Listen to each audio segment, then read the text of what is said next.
Hello everybody, so in this video we are going to be introduced to Autodesk Maya, which is a much more advanced 3D modeling software, and we are going to be learning how to just navigate the program a little bit. Now, first things first, before we do anything, what you're going to do is you're going to go up to this top part right here. We call this the shelf, and we always want to be in poly modeling until we get into some other things on here.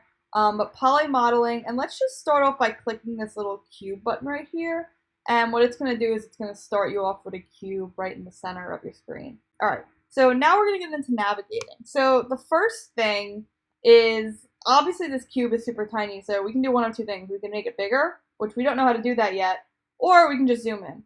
And zooming is a simple scroll. So scroll in and out, very similar to what we've already done on Tinkercad. Now, another thing that we're going to go over that we've already went over in different 3D modeling softwares is orbiting. And as we know, orbiting is moving around the 3D object to kind of see each side of it. Now to do that, you need to hold down Option on your keyboard, which is right next to Command.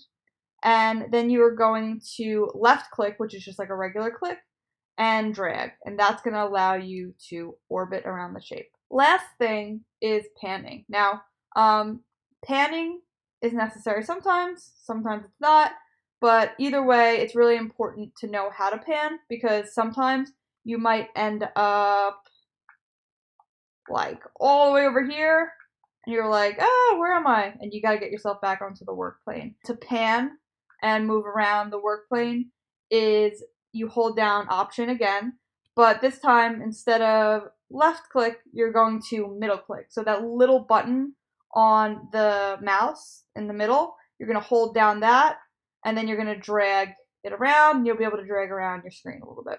Now, let's say you do get lost, like you're way, way far off. One thing that you can do, even if you kind of get lost and you can't find your way back, you can click F on your keyboard. F stands for focus, and it focuses in on the object that you have selected. Now, if you don't have the object selected, that won't work. But since I have the object selected right now, it focused me right in onto the cube. Alright, so that is it for navigating Maya. In the next video, we're going to be going into how to move around objects.